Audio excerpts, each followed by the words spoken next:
Hello YouTube, and in this video I'll be talking about hating builds in PvP that you don't even use yourself. You know, it's having a preconceived hate about a build or playstyle, but you never even use it yourself. You just go on assumption.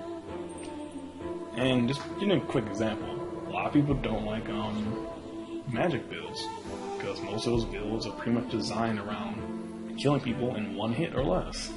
You know, Call of Duty style.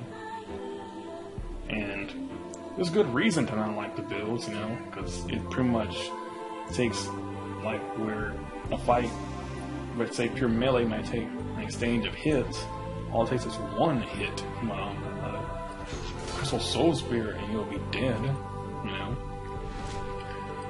But I used to think that myself about those kind of builds, but then I realized that maybe the best way to deal with those builds is to use them myself and see how other people are countering them.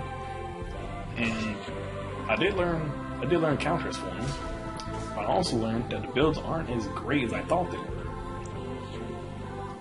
A lot of times I would think that builds are great and have nothing to do with a person playing skill, but it's more than that. You can't just simply give yourself Dark Bead and just start firing it and win.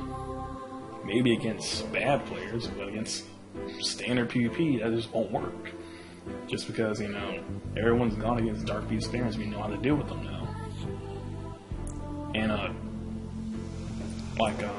the Falchion, Brandon's build, his famous build, you put a Darkfiend Blade or Sunlight Blade on the Falchion, and just out-run spam. Yeah, that's a very effective build for, you know, just killing everything. But it's also a very predictable build. And when I tried that build, I just got parried to death over and over. Yeah, sure, I'd win a lot, but, you know, sometimes I did lose, I'd lose pretty badly. You know, I'd be quite humbled by it. Yeah, I just think that, you may not like a build, before you really get any real judgment about it, you should try it yourself. Because you might find that you actually enjoy playing like that kind of playstyle. Like my favorite builds to play now are my mage builds, where I use Dark Bead, Crystal Soul Spear, Moonlight Great Sword, and it's just all around pretty fun build to play. Because there's really nothing like using magic in PvP aside from using magic. You're not gonna get the same kind of feel for using just a quality build. I guess we could use Pyro, but Pyro really isn't a quality build. Then again, Pyro. People just spam Pyro. That's assumed to be a very easy thing to do, but you gotta remember, Pyro has a huge weakness of its fire. Black Knight Sword will pretty much destroy a Pyromancer. Basically, that's all they're doing. And Pyromancy is easy to avoid. But, you know, when you start throwing it unlocked and stuff like that, doing spell cancels and stuff, yeah, that then becomes a real issue, because now they're being really tricky with it. By that point, they're not just spamming Pyromancy, they're actually using actual skill. You know, they're actually playing mind games with you, with the spell cancels and stuff. Like, just one person on PC Dark Souls, Marty knew. I was talking to her, I think it's her, about how she was using the Wrath of Gods and was hitting me with them, because I was evading them the way I would normally evade a WOG. Sounds really weird when you say it, a WOG. But I found out what she was doing. Well, at first she would backstab me.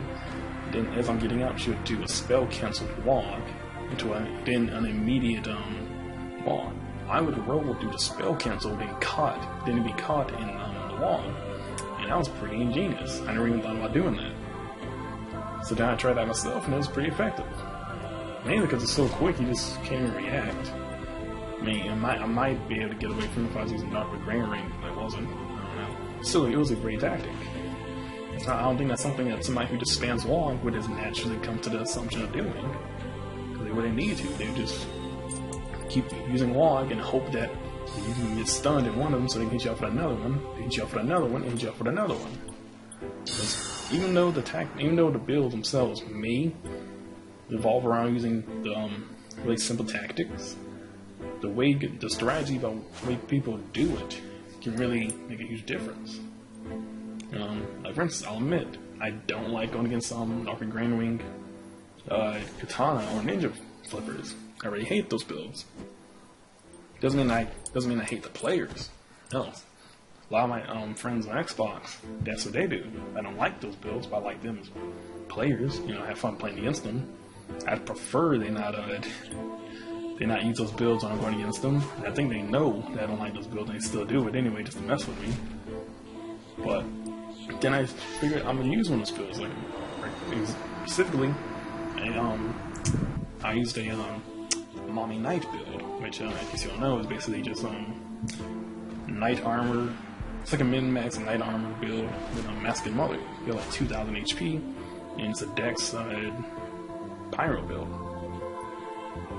Emphasis on using the Chaos Blade usually, and flipping Upper Grain Ring. And I used that build, and it did make PvP easier to an extent. It wasn't as easy as I thought it would be. You know, like the Chaos Blade. The Chaos Blade, it seems to do about the same amount of damage as the Claymore. And it's faster than the Claymore. Then you ended up with Grain Ring, which gives you max invincibility frames. So you pretty much able to do really good damage, and if you make a mistake, a huge window to get out of there. But even still, I was still losing. You know, maybe I didn't really use the build that long, so I didn't really get used to using it. And I don't use Dark Grain Ring that often, so maybe I just was using it wrong. But I did find that the build was harder than I thought it was, and it gave me a bigger respect for people who use those kind of builds. The same thing on Dark Beat, because it's really easy to win with Dark Bead if you can just go in there and shoot people in the face with it. But oftentimes you'll find that people will not fall victim to such simple tactics. You gotta be a little more smarter than that. Like what I would do is well, this is just general advice. I don't recommend a mage build that doesn't use a weapon. That's just a bad idea. All you have to do is run out of castings and you're helpless. So all my mage builds, get at least 16 strength and 16 dex by using Millen Greatsword, which is a great weapon. But what I would do is I would use Millen Greatsword or just any other weapon, usually. And a lot of times people would try to go from backstabs. Specifically what I would do, I would use Velcro's Rapier. Because it's a rapier, it doesn't do much poison damage, so a lot of people constantly would go for poison backstabs.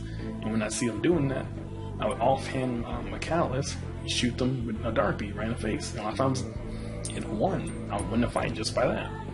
And people got really upset about that, because when they sound Dark Beat spam, you only hit them with Dark Beat once, but it quickly turned the tide of the fight. Very effective, very effective. Faith builds with Wrath of God and TWAB and stuff. If you get caught by TWAB, it's purely your fault for the most part. Because TWAB takes a couple seconds to do, and when you do get hit, when you see someone cast TWAB, you know it's coming, you know it's going to happen. So either you can run away, or you can go on a offensive playstyle.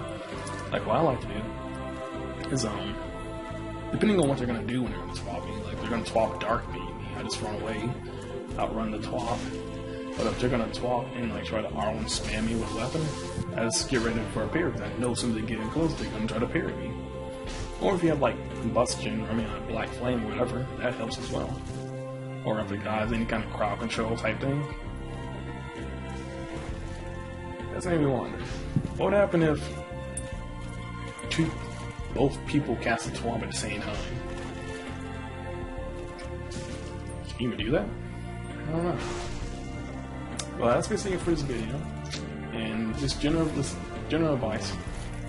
If you don't like a build, try using it yourself first. One, to see how people are going against the build, in case you don't like the build because you're losing to it. Use the build yourself and see if people are countering it. And two, you might find that you actually like the build. Maybe you just don't like it maybe so far you just didn't like it because you were salty because you were losing to it. Or you didn't think it was fun. Like I didn't think Dark Magic, or just Magic in general, spamming was fun. And I still really don't think it is. but it's not as boring as I thought it was. Because it's really not as easy as it looks to just spam magic. Because you just stand there and spam magic over and over, you just